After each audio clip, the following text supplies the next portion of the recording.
The storm came down from the mountains like the wrath of God himself, and Penelope Foster knew she would die if she did not find shelter within the hour. Her mare had thrown a shoe 3 miles back, and she had been leading the limping animal through deepening snow ever since. The wagon train she had been traveling with had moved on without her when she had stopped to tend to her horse, and by the time she realized they were not going to wait, the blizzard had already begun to howl through the Colorado Rockies. It was April of 1876, and she had been a fool to think spring meant safety in these mountains. Her fingers were numb inside her thin gloves. The wool coat she wore had been suitable for the mild winters back in Philadelphia, but here in the high country, it might as well have been made of paper. Ice crystals formed on her eyelashes, and each breath burned her lungs. The mare beside her stumbled, and Penelope knew the animal could not go much farther. Through the curtain of white, she saw a dark shape. At first, she thought it was just a large boulder or perhaps a trick of her failing vision. But as she pushed forward, dragging her exhausted horse behind her, the shape resolved into a structure. A cabin. Rough-hewn logs chinked with mud and moss, a stone chimney from which no smoke rose, but it was shelter. It was life. Penelope half walked, half crawled the final yards to the cabin door. Her legs would barely support her weight anymore. She raised one frozen fist and pounded on the wooden door, though the sound was weak and the wind nearly carried it away. She pounded again, harder, desperation lending her strength. "Please," she whispered through cracked lips. "Please, someone." She pounded a third time, and suddenly the door swung inward. Penelope fell forward, catching herself against the doorframe. Warmth rushed out to meet her, blessed warmth from a fire she could not yet see. And filling the doorway, blocking out the light from within, was the largest man she had ever laid eyes on. He stood well over 6 feet tall, with shoulders so broad they nearly touched both sides of the doorframe. Long dark hair fell past his shoulders, and a thick beard covered the lower half of his face.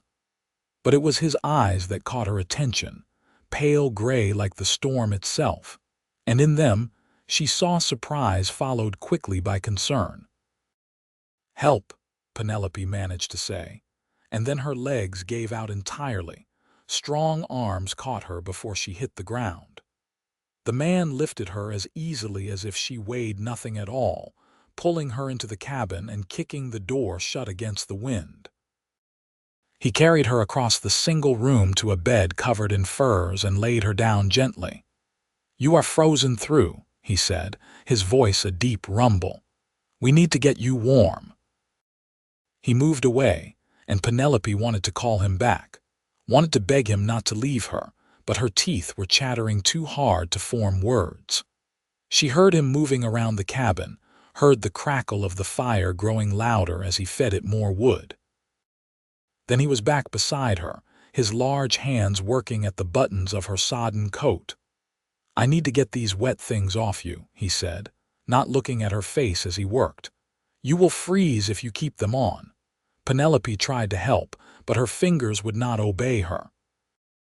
The man worked with efficient speed, peeling away her coat, her traveling dress, her petticoats, until she was down to her thin chemise and drawers.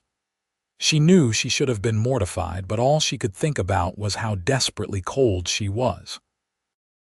The man disappeared again and returned with an armload of furs. He wrapped them around her, heavy and warm, layering them over her shaking form until she was buried in softness. Then he lifted her again, furs and all, and carried her closer to the fire. He settled into a large chair, cradling her in his lap like a child, holding her against the furnace of his chest. "My horse," Penelope managed through chattering teeth. "I will see to it," he promised. "But first you need to warm up. You are no good to your horse frozen solid." He held her close, and gradually, painfully, feeling began to return to her extremities. It hurt worse than the cold had, a burning, tingling sensation that made her gasp and whimper. The man said nothing, just held her steady, one large hand rubbing her back through the furs in slow, warming circles. Time passed. The storm raged outside, but inside the cabin it was warm and safe. Penelope's shaking gradually subsided, and exhaustion began to replace the adrenaline that had kept her moving. Her head drooped against the man's chest, and she could hear the steady beat of his heart beneath her ear. "What is your name?" the man asked, his voice rumbling through his chest. "Penelope," she whispered. "Penelope Foster." "I am Kieran Thorne," he replied. "You are lucky you found this place. There is nothing else for 10 miles in any direction." "I thought I was going to die."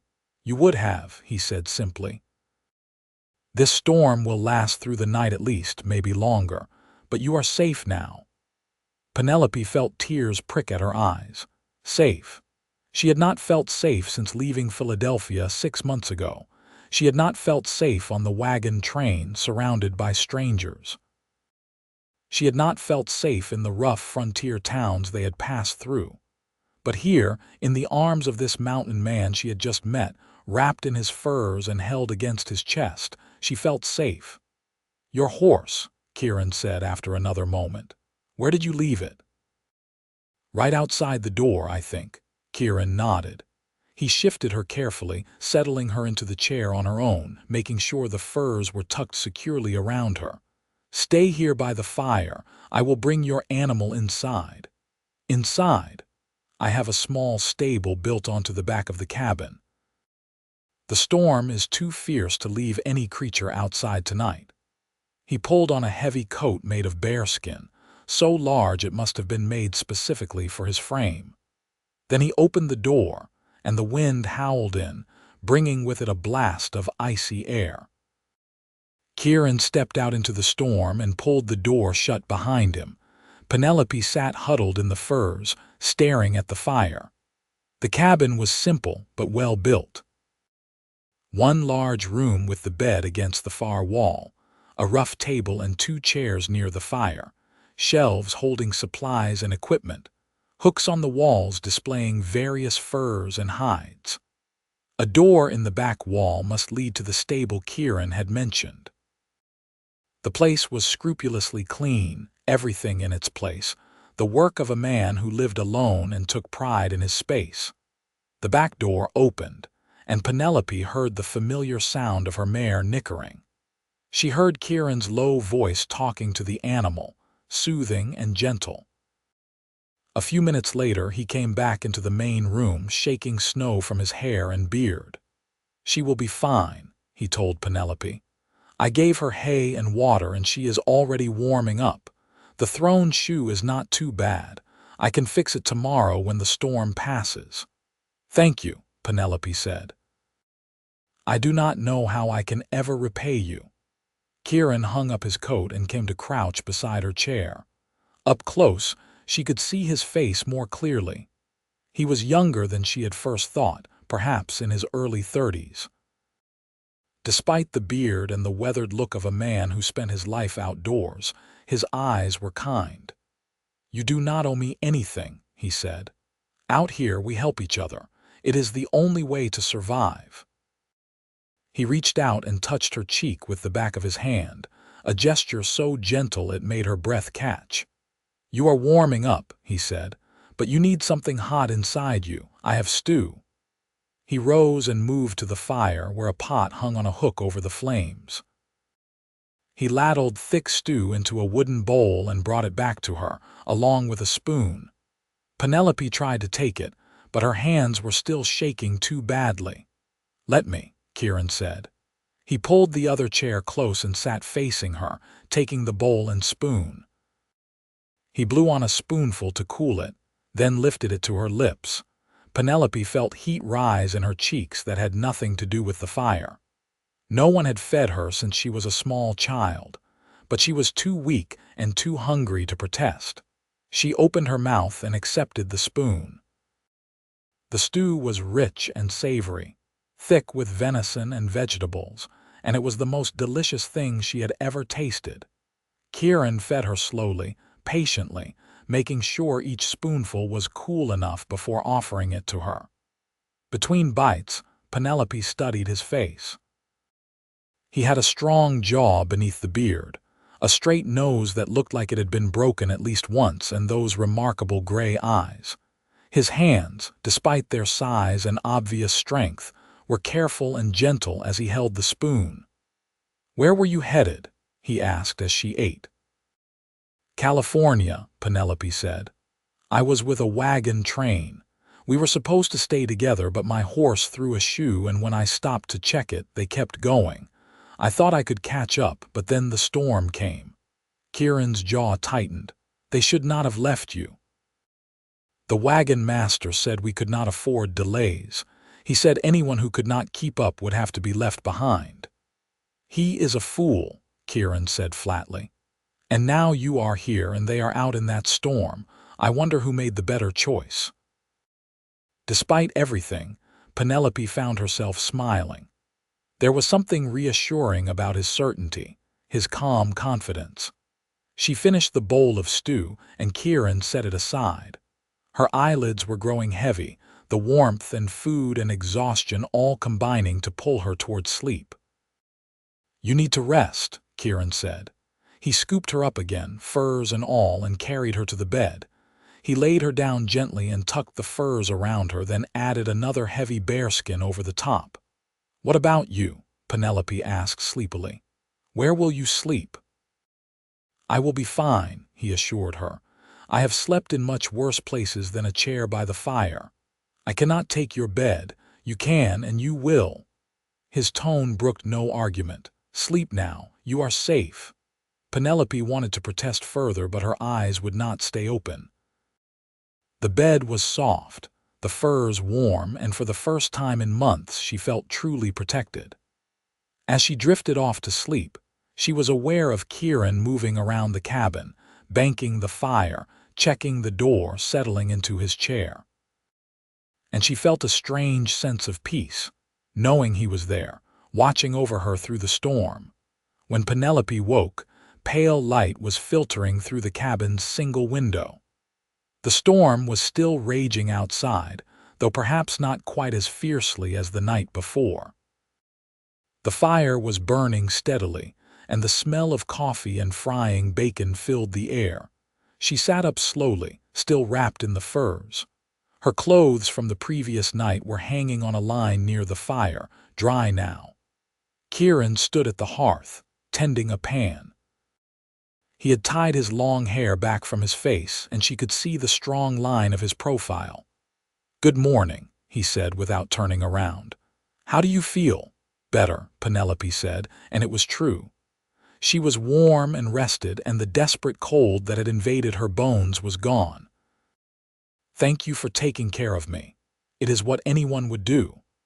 "I am not sure that is true," Penelope said quietly. "The wagon train did not." Kieran turned to face her then, his gray eyes serious. "Then they are fools, and you are better off without them." He brought her coffee in a tin cup and a plate with bacon and fried cornmeal cakes. This time, her hands were steady enough to hold them herself. She ate gratefully while Kieran sat at the table with his own breakfast. "The storm should pass by this afternoon," he said, "but the snow will be deep. You will not be able to travel for a day or two, not until the trails are passable again." "I understand," Penelope said. "I am sorry to impose on you." "It is no imposition." He looked at her steadily.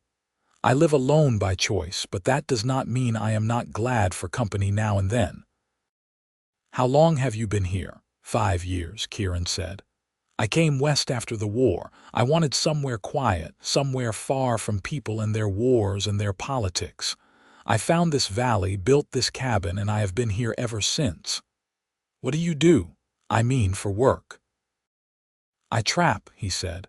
"Beaver mostly and some other furs. I go into Ely once or twice a year to trade. Otherwise, I am on my own."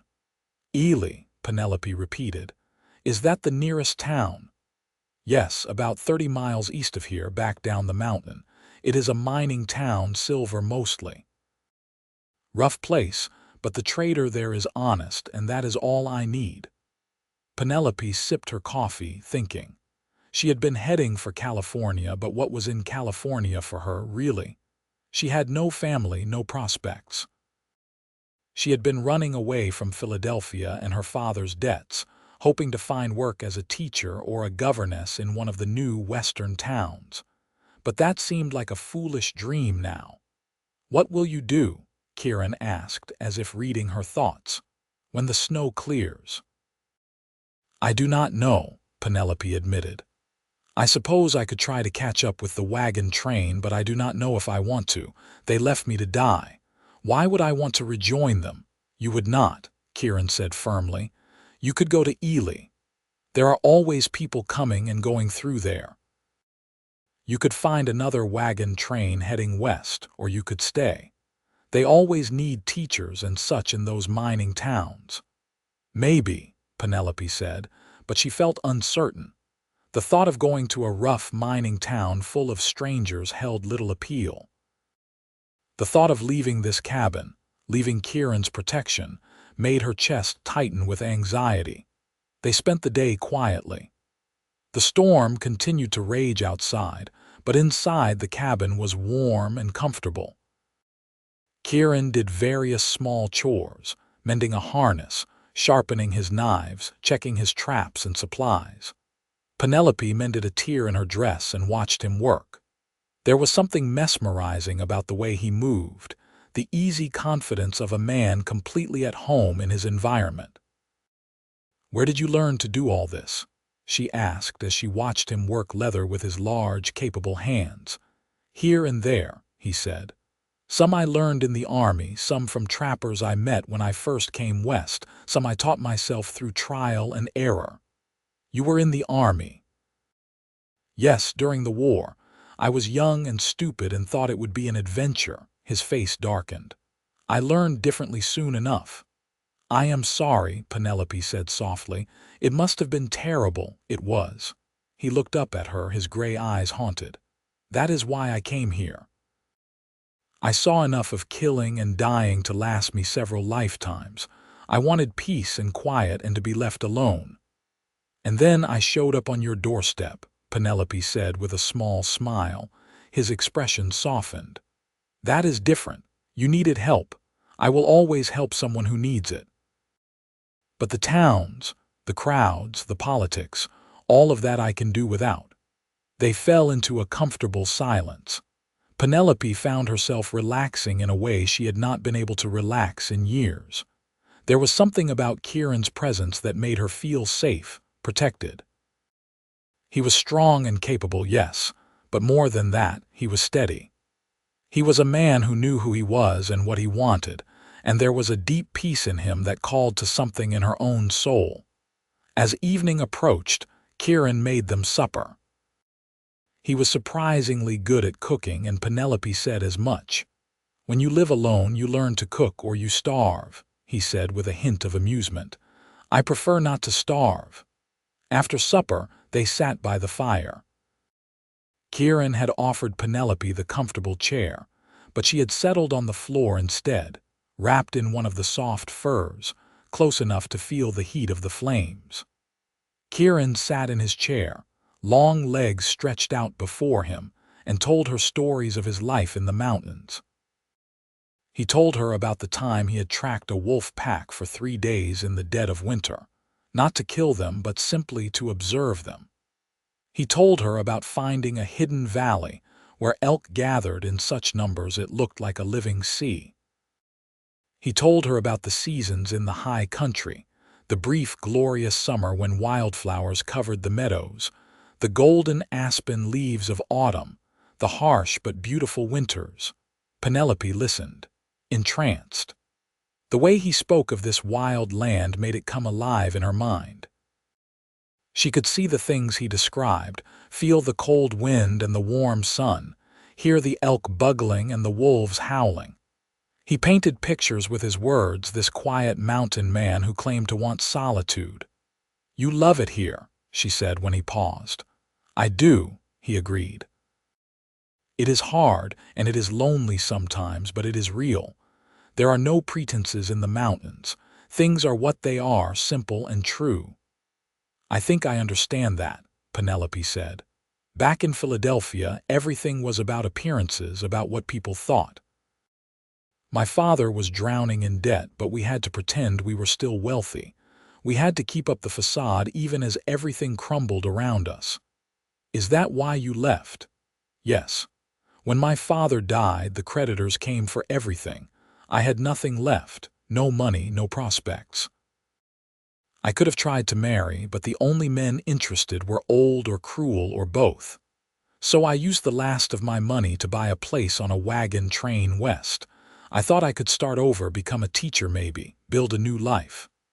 And now I do not know, Penelope admitted. Everything I thought I wanted seems far away and unreal.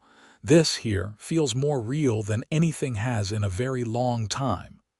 Kieran was quiet for a moment, staring into the fire. Then he said, "You could stay." Penelope's heart skipped a beat. "What?"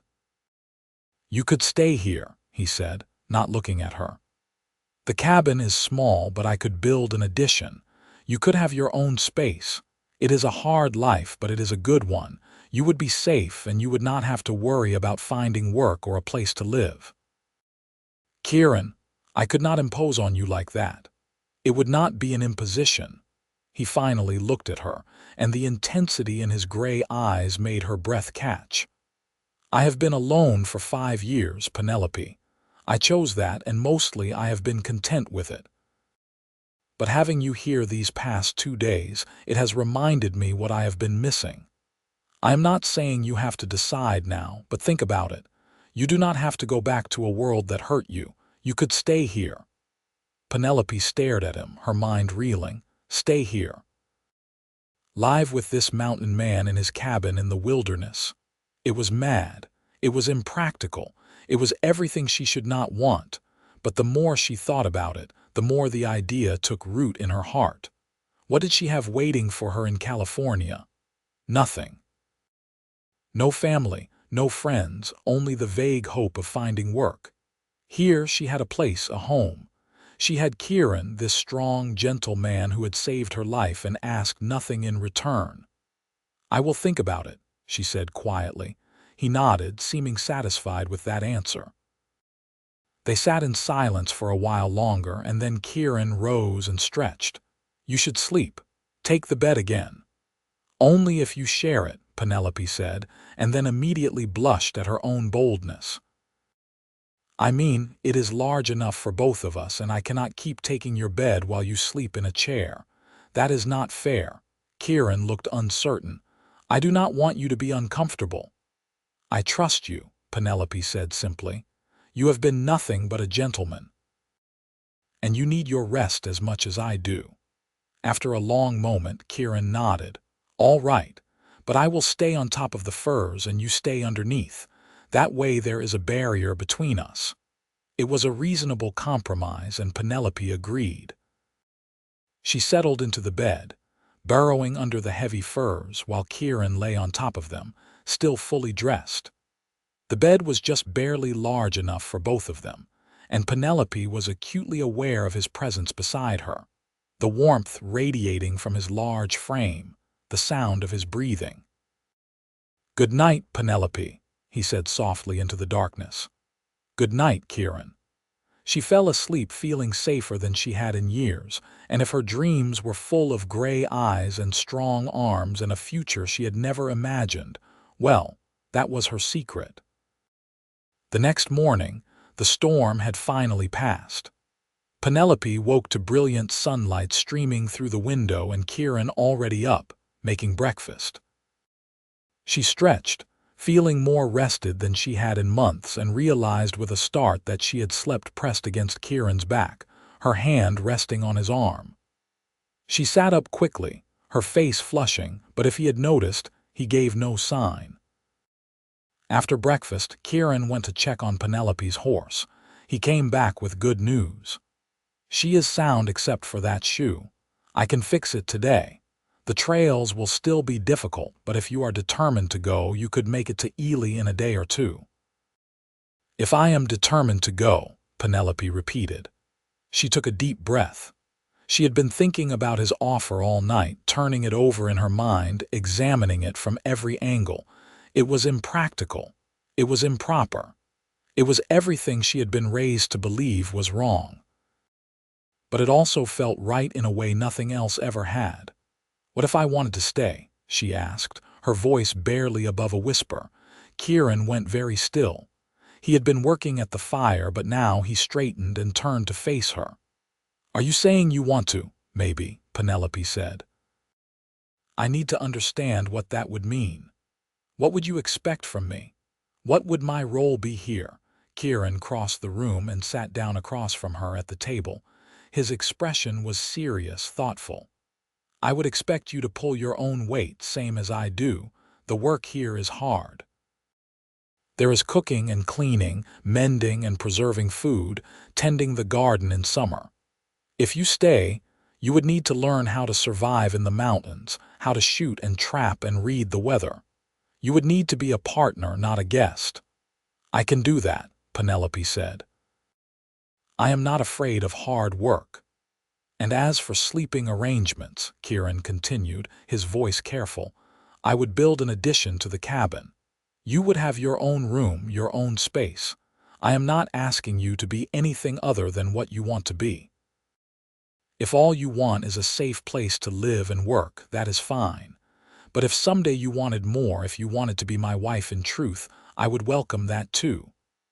Penelope felt her heart pounding. "You would marry me?" "I would," Kieran said simply. "Not right away, we barely know each other. But in time, if we both wanted it, yes. I would be honored to call you my wife." Penelope looked at this man, this strong, gentle giant who had saved her life and was now offering her a future. She thought about the wagon train that had left her behind, the cold, impersonal world of the cities, the loneliness she had felt for so long. And then she thought about waking up in this warm cabin, about learning to live in the mountains, about building a life with Kieran. "Yes," she said. "Yes, I want to stay." The smile that broke across Kieran's face transformed him. It chased away the shadows in his eyes and made him look younger, almost boyish. "You mean it?" "I mean it," Penelope said, and found herself smiling back. "I have nowhere else to go, and honestly, I cannot imagine anywhere else I would rather be." Kieran reached across the table and took her hand in both of his. His hands were rough and calloused, but his touch was gentle. "I will take care of you, Penelope. I swear it. You will never have to be afraid or cold or hungry again." "I know," she said. "I trust you." And she did. It was strange how quickly that trust had formed, but it felt as solid as the mountains themselves. They spent the next few days settling into a new routine. Kieran fixed her horse's shoe and moved the animal into his small stable permanently. He began work on an addition to the cabin, laying out where the new room would go, cutting trees for lumber. Penelope watched him work, marveling at his strength. He could lift logs that would have taken two normal men, swinging his axe with tireless precision. In the meantime, she made herself useful inside the cabin.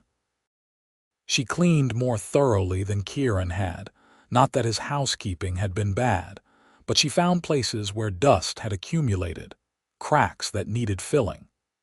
She inventoried his supplies and made plans for meals that would stretch their provisions. She had never been much of a cook back in Philadelphia, but she found she had a knack for it when necessity required.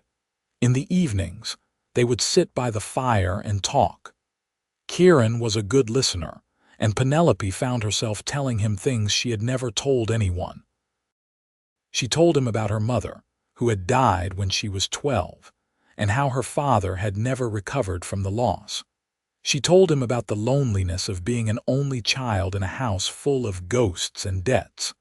She told him about her dreams of escape, of finding a place where she could be herself. In return, Kieran told her about his own past. He had grown up on a farm in Ohio, the youngest of 6 children.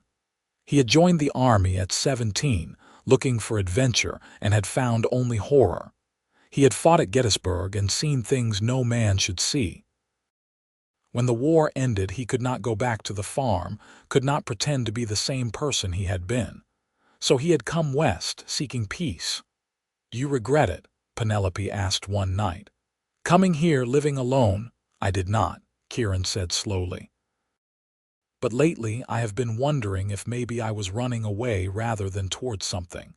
And now that you are here, I realize how much I was missing." "What were you missing?" He looked at her, and in his eyes she saw something that made her breath catch. Someone to share it with. "The mountains are beautiful, but beauty is lonely when you have no one to show it to. I wanted peace, and I found it.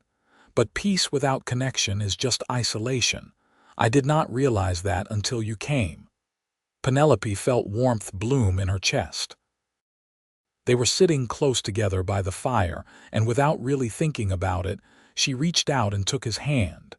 His fingers closed around hers, strong and sure. "I am glad I found you," she said softly. "I thought that night in the storm was the end for me. But it was really just the beginning." "For both of us," Kieran agreed.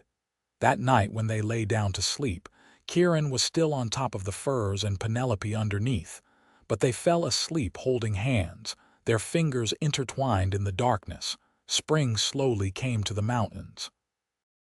The snow melted, revealing green meadows dotted with wildflowers. Kieran finished the addition to the cabin, a small room with a window facing east to catch the morning sun. He built Penelope a proper bed frame and filled a mattress with sweet-smelling dried grass. It was her own space, just as he had promised. But most nights, she still found reasons to sleep in the main room. She would fall asleep by the fire while Kieran told her stories, or she would claim it was too cold in the new room, or she simply said she slept better near the fire. Kieran never questioned it, just made sure there were plenty of furs and that she was comfortable. The truth was, Penelope did not want to be alone. She had been alone for too long.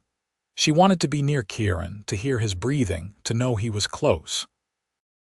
And she thought, by the way he looked at her sometimes, that he wanted the same thing. As the weather warmed, Kieran began teaching her the skills she would need to survive in the mountains. He taught her to shoot, first with his rifle and then with a pistol. She was a surprisingly good shot once she got over her fear of the weapons. He taught her to fish in the cold mountain streams, to identify which plants were edible and which were poisonous, to read animal tracks and predict the weather by the behavior of birds. Penelope proved to be an eager student. She had a quick mind and a determination to master each new skill. When she failed at something, she simply tried again until she got it right. Kieran found himself impressed by her resilience. She was not the delicate city woman he had first assumed. She was strong in her own way, with a core of steel beneath her gentle exterior. One warm May afternoon, they were working in the garden plot Kieran had carved out of the forest. He was turning the soil while Penelope followed behind, planting seeds they had brought from Ely on a supply run the week before. It had been Penelope's first trip to town, and she had been overwhelmed by the noise and crowds, even though Ely was tiny by her standards. She had been relieved to return to the quiet of the cabin.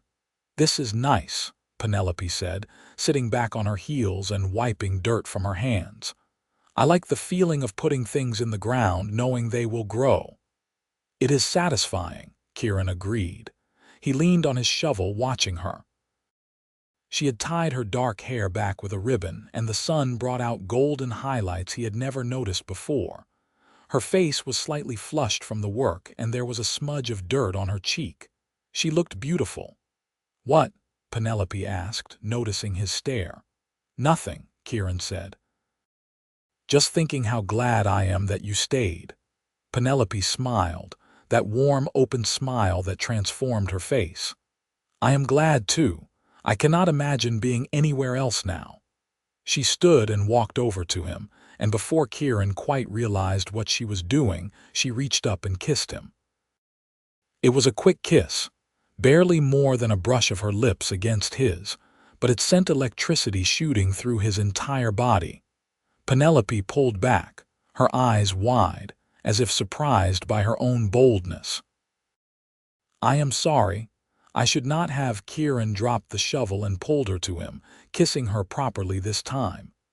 His large hands cradled her face, gentle despite their strength. Penelope melted against him, her hands coming up to grip his shirt. The kiss deepened, and Kieran felt something in his chest crack open, some wall he had built around his heart after the war crumbling to dust. When they finally broke apart, both of them were breathing hard. Kieran rested his forehead against hers, his eyes closed. "I've been wanting to do that for weeks," he admitted. "Then why did you not?" Penelope asked breathlessly. "Because I did not want you to feel obligated. You are living here, dependent on me. I did not want you to think you owed me anything." Penelope pulled back enough to look him in the eye. "Kieran Thorne, I am not kissing you out of obligation. I am kissing you because I want to, because I have wanted to for weeks as well, and because I am tired of pretending I do not care for you." "You care for me?" Kieran asked, hardly daring to believe it. "Of course I do," Penelope said. "How could I not? You saved my life. You gave me a home. You have been patient and kind and gentle. You have treated me like an equal, taught me everything you know, never once made me feel less than. I care for you more than I have ever cared for anyone." Kieran felt something warm and bright bloom in his chest. "I care for you too, Penelope. More than I thought I could care for anyone ever again." They kissed again, slower this time, savoring it. When they broke apart, both of them were grinning like fools. "So what now?" Penelope asked. "Now," Kieran said, taking her hand, "we keep doing what we have been doing. We work together, we build this life together.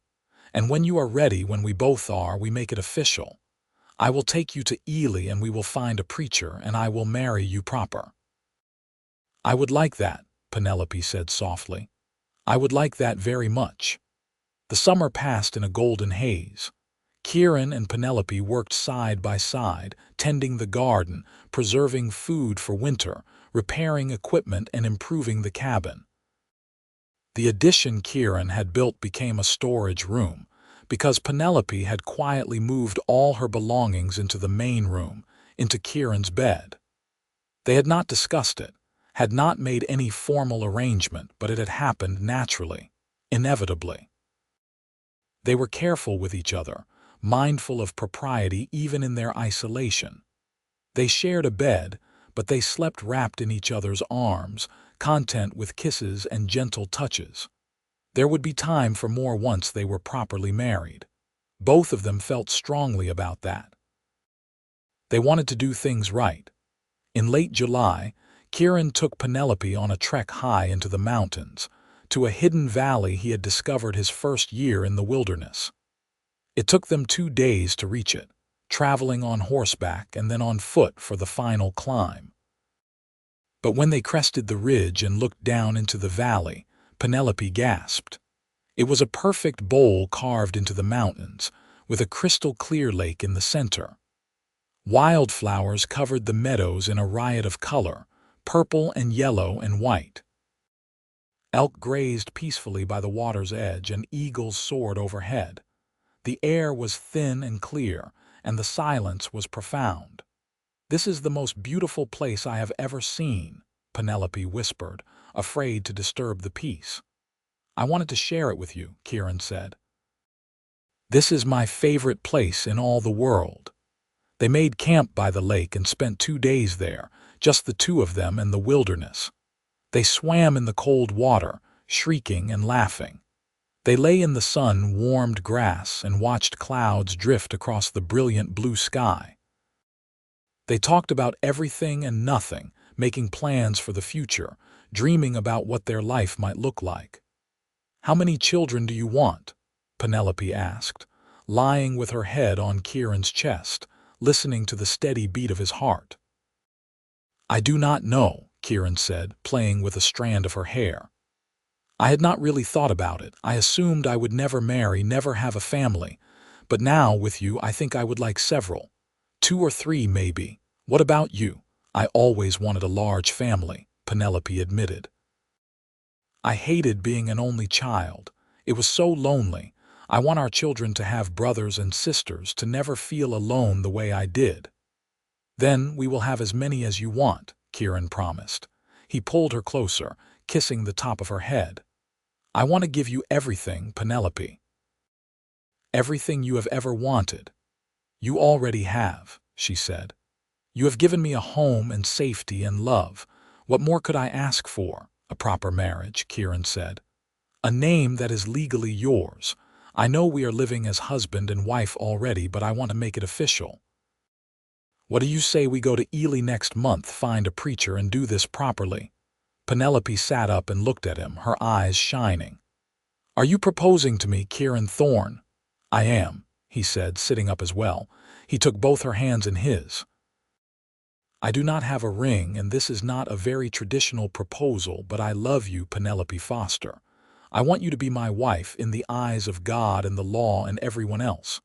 Will you marry me?" "Yes," Penelope said, tears streaming down her face. "Yes, 1,000 times yes."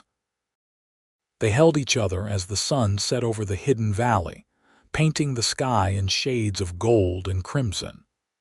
And Penelope thought about how strange life was, how a night that should have ended in death had instead led her to this moment, to this man, to a happiness she had never imagined possible. They returned to the cabin in August and began preparing for the trip to Ely. Penelope had only one decent dress, the one she had been wearing the night of the storm, carefully mended and cleaned. It would have to do for a wedding dress. She wished she had something nicer, but Kieran assured her she would be beautiful no matter what she wore. They set out on a clear morning, riding side by side down the mountain trails. It would take them most of the day to reach Ely, and they planned to stay overnight at the small boarding house before heading back. Kieran did not like being away from the cabin for long, but for this, he was willing to make an exception. Ely was just as noisy and overwhelming as Penelope remembered, maybe more so. The streets were crowded with miners and prospectors, freight wagons and horses. Saloons blared music into the street, and the air smelled of dust and sweat and ore. But Kieran held her hand tightly, guiding her through the chaos, and she felt safe. They found the boarding house and secured a room, 2 rooms actually, side by side. Again, they were mindful of propriety. They might be living as husband and wife in the mountains, but here in town, they would maintain appearances. After depositing their few belongings, they set out to find a preacher. The church was a small wooden structure at the edge of town, simple but well maintained. The preacher was a middle-aged man named Reverend Collins, with kind eyes and a firm handshake. Kieran explained what they wanted, and the Reverend agreed to perform the ceremony the next morning. "You have witnesses?" he asked. "You will need at least 2. Kieran and Penelope looked at each other. They had not thought of that. They knew no one in Ely. "I can ask my wife to stand up for you," Reverend Collins offered, "and perhaps we can find someone else." In the end, the Reverend's wife stood up for Penelope, and the trader Kieran did business with agreed to stand up for him. It was not the grand wedding Penelope might have imagined in her youth. But as she stood in that simple church the next morning, wearing her mended dress with a handful of wildflowers Kieran had picked for her, she could not imagine anything more perfect. Kieran wore clean clothes, his long hair tied back, his beard neatly trimmed. He was so handsome he took her breath away. When he took her hands and repeated his vows, his voice was steady and strong. When it was her turn, Penelope's voice wavered with emotion, but she got through it. "I now pronounce you husband and wife," Reverend Collins said with a smile. "You may kiss your bride." Kieran cupped Penelope's face in his large hands and kissed her with a tenderness that made her heart ache. She was married. She was Penelope Thorne now, and she had never been happier. They had a simple meal at the boarding house to celebrate, and then they began the journey back to their cabin. Penelope was eager to return to their mountain home, to begin their life together as husband and wife in truth. They reached the cabin as the sun was setting, painting the valley in shades of gold and purple. Kieran helped Penelope down from her horse, but instead of letting her walk to the door, he swept her up in his arms.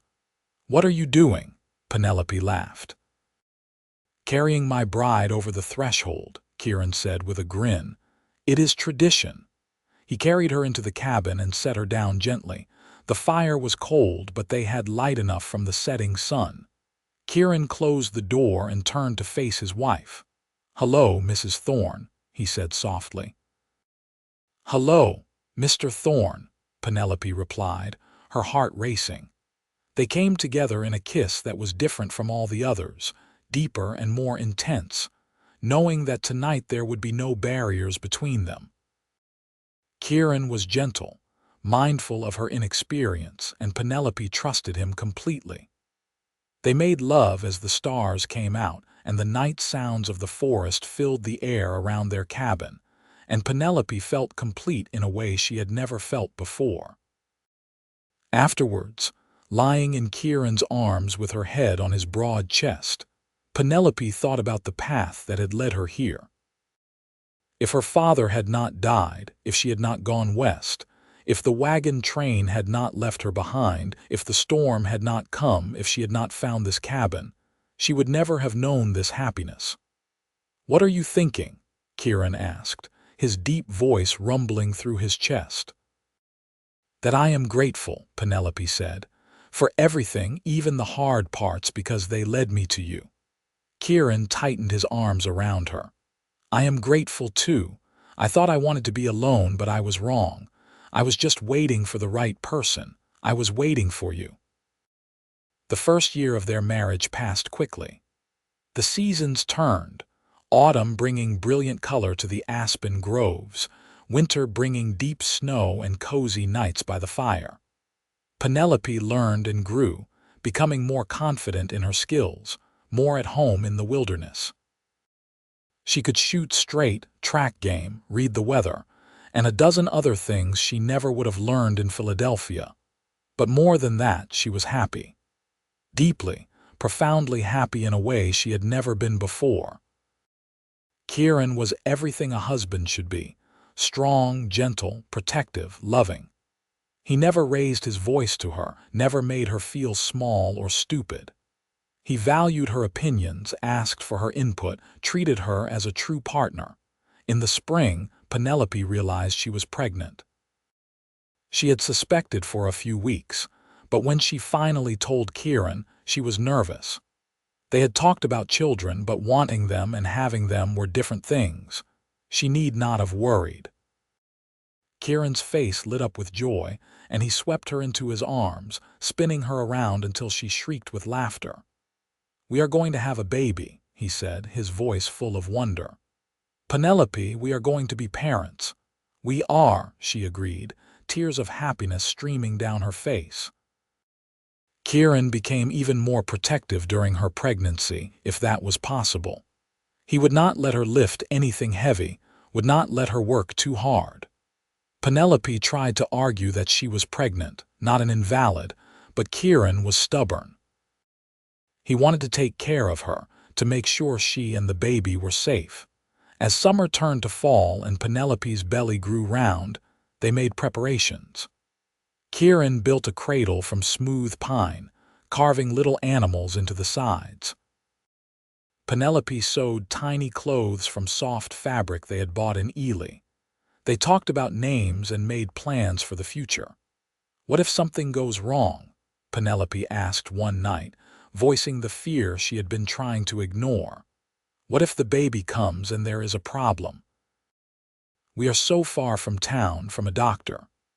Nothing will go wrong, Kieran said firmly.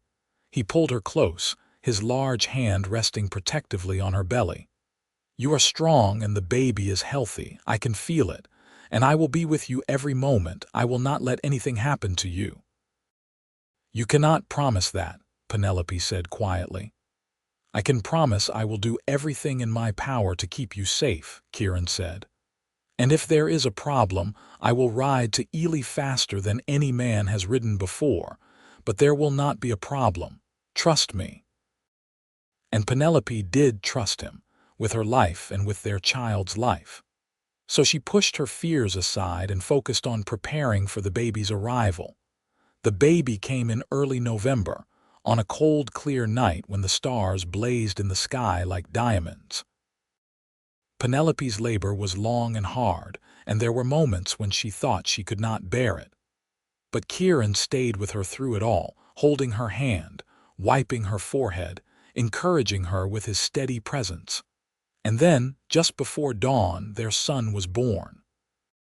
He came into the world with a lusty cry, and Kieran cut the cord with shaking hands. He wrapped the baby in a soft blanket and placed him in Penelope's arms, and they both cried as they looked at the tiny, perfect life they had created. He is beautiful, Kieran whispered, his voice thick with emotion, just like his mother.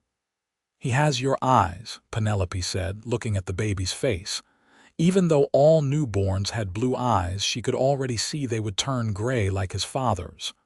What should we name him? Kieran asked. They had discussed names but had never settled on one. Now, looking at their son, the answer seemed obvious. Matthew, Penelope said. Matthew Thorne. Matthew, Kieran repeated, testing the name. I like it. Hello, Matthew. Welcome to the world. The baby stopped crying and seemed to look up at his parents, his tiny hand curling around Kieran's finger. And in that moment, Penelope felt her heart expand with a love so fierce and protective it almost frightened her. She would do anything for this child, would give anything to keep him safe and happy. The winter was hard with a newborn, but they managed. Kieran took over most of the work, caring for the animals, keeping the fire going, cooking meals. Penelope focused on the baby, nursing him and learning his rhythms.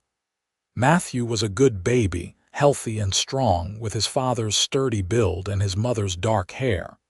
As spring came again, and Matthew grew into a chubby, happy infant, Penelope marveled at how her life had changed. 2 years ago, she had been alone and desperate, fleeing a life that had crumbled around her. Now she had a husband she loved, a son she adored, and a home that felt more real than any place she had ever lived. One warm May afternoon, she sat outside the cabin with Matthew in her lap, watching Kieran work on expanding the stable. He had his shirt off in the heat, and Penelope admired the play of muscles across his back and shoulders. Even after 2 years, the sight of him still made her breath catch. As if sensing her gaze, Kieran turned and caught her watching. He grinned and walked over, dropping a kiss on her head and then on Matthew's. "What are you thinking about?" he asked. "About how happy I am," Penelope said honestly. "About how grateful I am that I stumbled into your cabin doorway that night." "Best night of my life," Kieran said, "even though you scared me half to death."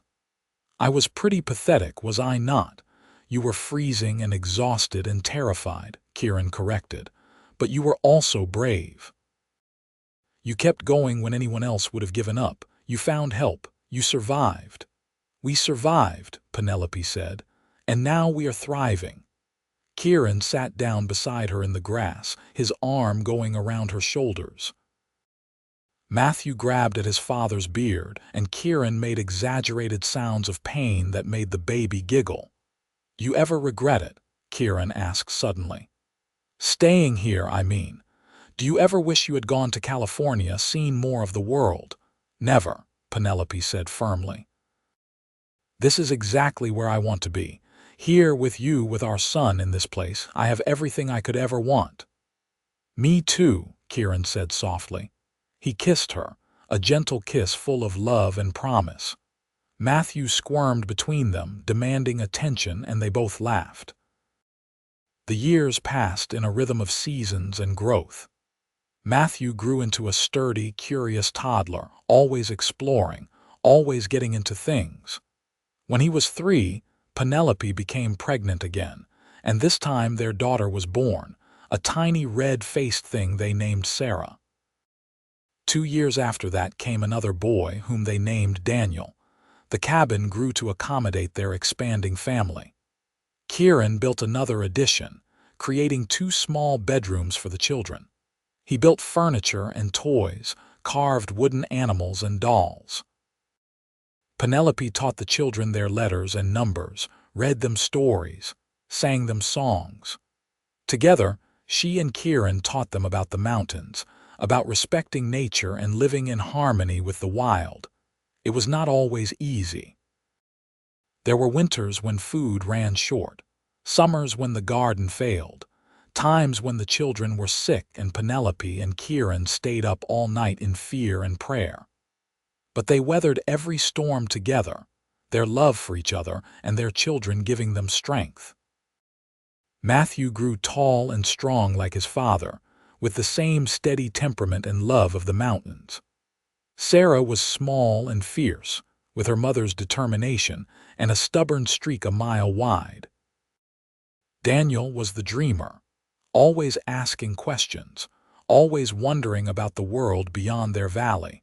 When Matthew was 10, Kieran began teaching him the skills he would need to survive in the wilderness. He taught him to track and hunt, to read signs in the forest, to respect the animals they depended on. Penelope watched them together, her heart full, seeing how Kieran was passing on not just skills but values, teaching their son to be a good man. One evening, after the children were in bed, Kieran and Penelope sat outside the cabin, watching the stars come out. It was a warm summer night, and the air was full of the scent of pine and wildflowers. "You remember the night we met?" Penelope asked, leaning against Kieran's shoulder. "How could I forget?" Kieran said. "You were the most pathetic thing I had ever seen, half frozen and barely conscious." Penelope laughed and swatted his arm. "I prefer to think of myself as determined and resourceful." "You were that too," Kieran agreed, catching her hand and bringing it to his lips. "You were brave and strong even when you were terrified. I admired that about you from the start." "I was terrified," Penelope admitted. "Of the storm, of dying, and then, when you took me in, I was terrified of trusting you. I had been hurt and disappointed by so many people. But you were different. You kept every promise you made. You gave me everything I needed and so much more." "You gave me more," Kieran said. "You gave me a reason to live again, Penelope. Before you came, I was just existing, going through the motions. But you brought life back into my world. You and the children, you are everything to me." They sat in comfortable silence for a while, holding hands, listening to the night sounds of the forest. An owl hooted somewhere in the distance, and a breeze rustled through the aspen leaves.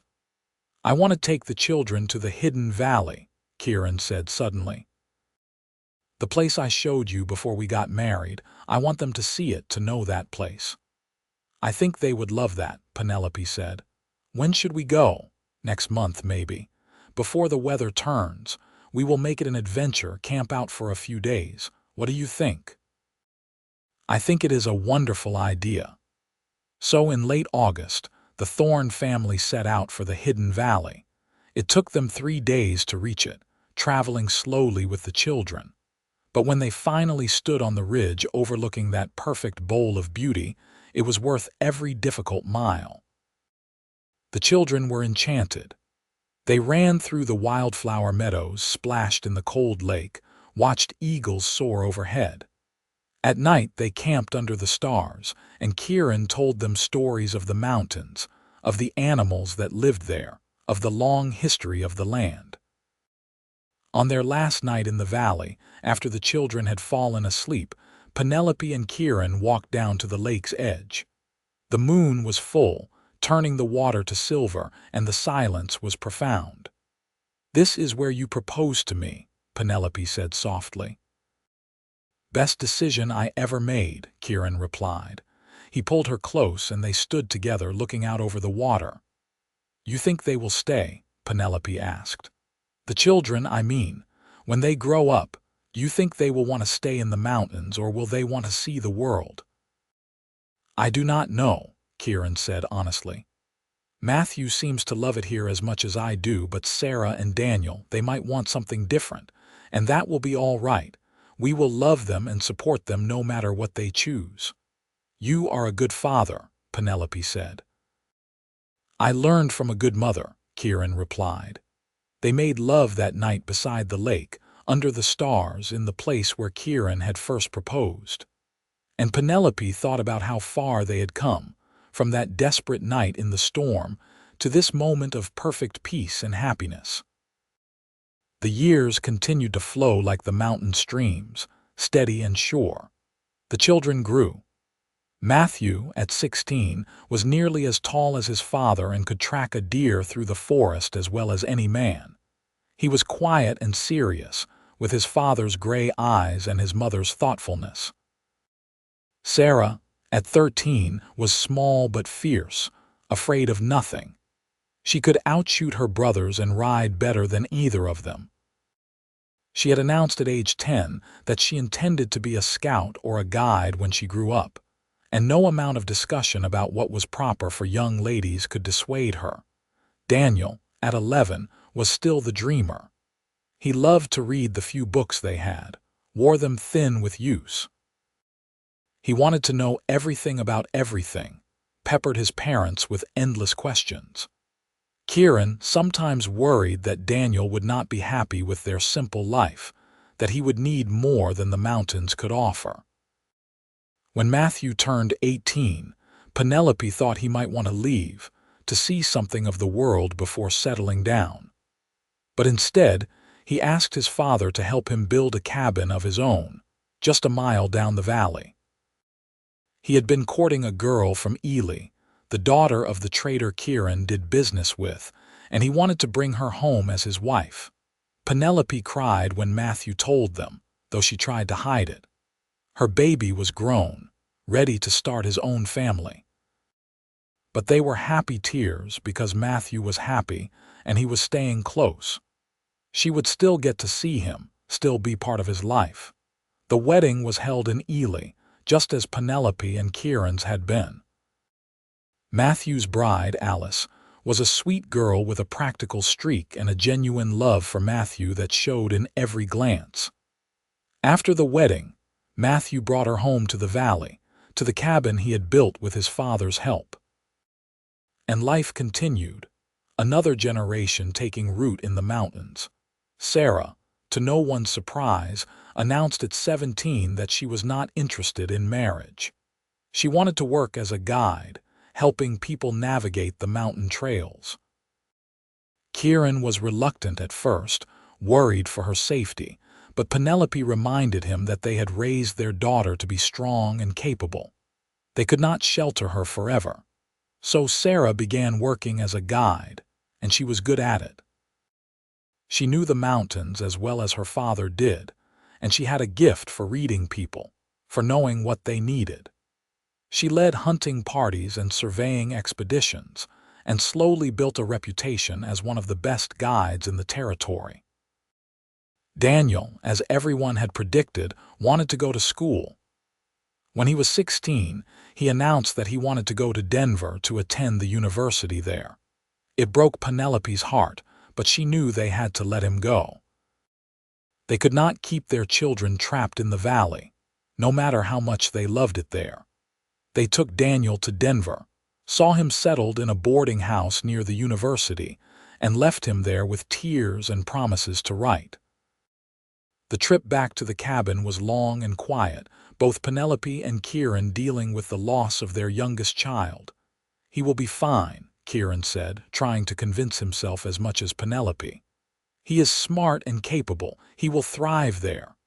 "I know," Penelope said, "but I miss him already." "Me too," They arrived home to find the cabin felt empty without Daniel's endless questions and enthusiastic chatter, but life went on. Matthew and Alice had their first child, a boy they named Kieran after his grandfather. Sarah continued her work as a guide, coming home between jobs to regale them with stories of her adventures. And Daniel wrote long letters describing his studies and the exciting, overwhelming world of the city. Penelope and Kieran grew older. Kieran's dark hair turned silver, and his back was not as strong as it once had been. Penelope's face showed lines of age and laughter, and her hands were gnarled with arthritis. But they were still together, still in love, still waking up every morning grateful for the life they had built. On their 25th wedding anniversary, Kieran took Penelope back to the hidden valley one more time. They rode slowly, their bodies not as resilient as they once had been, but they made it. And they stood on the ridge, looking down at that perfect bowl of beauty, and remembered all the years that had passed. "You have any regrets?" Kieran asked, echoing the question he had asked so many times over the years. "Not a single one," Penelope said. She took his hand, their fingers fitting together as perfectly as they had that first night. "Every moment with you has been a gift. Every hardship we faced together. Every joy was sweeter because we shared it. I would not change a single thing. Even that night in the storm." Kieran asked with a smile, "When you were half frozen and terrified?" "Especially that night," Penelope said, "because that night brought me to you. That night was the beginning of everything." They made camp by the lake one last time, and as they lay together under the stars, wrapped in each other's arms, Penelope thought about the strange path her life had taken. She had left Philadelphia running from pain and debt and loneliness. She had nearly died in a blizzard. And she had been saved by a mountain man who wrapped her in furs and never let her go. "I love you," she whispered into the darkness. "I love you too," Kieran replied. "Always have, always will." The years continued to pass as they always do. Daniel graduated from university and surprised everyone by returning to Colorado. He did not come back to the cabin, instead taking a job as a teacher in Ely. But he visited often, bringing with him a young woman named Elizabeth who taught at the same school. They married and had children of their own, and suddenly Penelope and Kieran found themselves with a growing tribe of grandchildren. Matthew and Alice had 4 children in all, and they were raising them in the mountains just as Matthew had been raised. Little Kieran was 8 now, and already showing signs of having his grandfather's love for the wilderness. Sarah finally met someone who could match her spirit, a surveyor named James who did not try to tame her wildness but celebrated it. They married and continued to work together, guiding expeditions through the mountains. On their 30th anniversary, Penelope and Kieran sat on the porch of their cabin, watching the sun set over the valley they had called home for so long. Their children and grandchildren had come to visit, and the cabin was full of noise and laughter and life. "We did well," Kieran said, surveying the chaos inside with satisfaction. "We did," Penelope agreed. She leaned against his shoulder, feeling the familiar warmth and strength of him. "We built something good here, something that will last. Because of you," Kieran said. "None of this would exist if you had not stumbled into my doorway that night." "None of this would exist if you had not opened the door," Penelope countered. "If you had not taken me in, wrapped me in furs, and taken care of me." "Best decision I ever made," Kieran said, as he had said countless times over the years. Inside the cabin, one of the grandchildren shrieked with laughter, and they both smiled. This was their legacy, this loud, loving, chaotic family. This was what they had built together in their mountain home. As the stars began to come out, one by one, Penelope thought about that terrified girl who had pounded on a cabin door in a blizzard 30 years ago. She thought about how close she had come to death, how easily everything could have ended that night. But it had not ended. It had been a beginning. The mountain man had wrapped her in furs that night, and in a way, he had never let go. He had held her close through 30 years of joys and sorrows, through the birth of their children and the growth of their family, through every storm and every sunny day. He had given her a home and a life, and a love that sustained her through everything. And she had given him the same thing in return. She had brought warmth and light into his isolated existence, had filled his lonely cabin with laughter and love, had given him a family and a future he never thought he would have. They had saved each other, really. And they had built something beautiful together. Years later, when Kieran and Penelope were old and gray, their children grown and their grandchildren having children of their own, they still lived in the cabin in the mountains. They moved more slowly now, and Kieran could not do the hard physical work he once had. But they were still together. Still in love, on a clear autumn night when the aspen leaves were gold and the air was crisp with the promise of winter, they sat together on the porch one last time. Kieran's health had been failing for months, and they both knew he did not have much time left. But he wanted to be here in this place at the end. "You remember every promise I made you?" Kieran asked, his voice weak but steady. "Every one," Penelope said, holding his hand tightly. "I promised to take care of you, to keep you safe and warm and fed. Did I keep that promise?" "Every day of our life together," Penelope assured him. "I promised to love you, to be faithful to you, to stand by your side. Did I do that? Always," Penelope said, tears streaming down her face. "You have been everything I could have asked for and so much more." "Good," Kieran said. He smiled, that same smile that had transformed his face all those years ago when she had agreed to stay with him. "Then I have no regrets. I lived a good life, Penelope, because of you." "And I lived a good life because of you," Penelope said. "I love you, Kieran Thorne. I have loved you since that first night, and I will love you until my last breath and beyond." "I love you too," Kieran whispered. "My Penelope, my wife, my heart." He died that night peacefully, with Penelope holding his hand, and their family gathered around. And though Penelope grieved, she also felt a deep sense of gratitude. They had been given 35 years together, 35 years of love and partnership and joy. It had been a gift, every moment of it. Penelope lived for 3 more years after Kieran's death. She stayed in the cabin, cared for by her children and grandchildren, surrounded by the mountains she had come to love. She spent her days telling stories to the great-grandchildren who now filled the valley. Stories of their grandfather, of the wild early days, of how she had come to this place.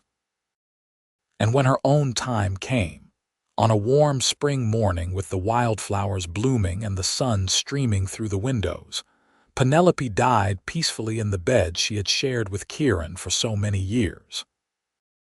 Her last thought was of that night in the storm, when she had pounded on a cabin door and a mountain man had answered. When he had wrapped her in furs and saved her life. When their story had begun. They buried her next to Kieran, on a hill overlooking the valley, where they could see the mountains stretch away in every direction. Their children and grandchildren and great-grandchildren gathered to say goodbye, to honor the 2 people who had started it all. Matthew, now an old man himself with his own grandchildren, stood looking down at his parents' graves and remembered all the lessons they had taught him. About strength and gentleness, about love and partnership, about building a life with your own hands and heart. They were happy, he said to his own son. That is the important thing. They found each other when they both needed someone most, and they built a life together. They were happy. And it was true. Penelope and Kieran had been happy. profoundly and simply happy in their mountain cabin with their growing family and their deep, abiding love for each other.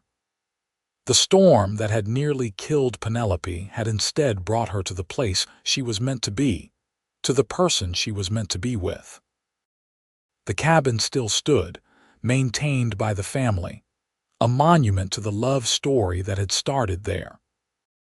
The Thorne family continued to grow and thrive in the mountains, generation after generation, all of them descendants of the mountain man who had opened his door to a freezing stranger and the woman who had trusted him enough to stay. And sometimes, on cold winter nights when the wind howled around the cabin just as it had that night so long ago, the Thorne descendants would gather by the fire and tell the story. The story of how their family began, of the woman shivering in the cabin doorway, of the mountain man who wrapped her in furs and never let go. They told it as a love story, because that is what it was. The greatest love story any of them knew, the foundation on which all their lives were built. And in the telling and retelling, Penelope and Kieran lived on, their love echoing through the generations, as eternal and enduring as the mountains themselves.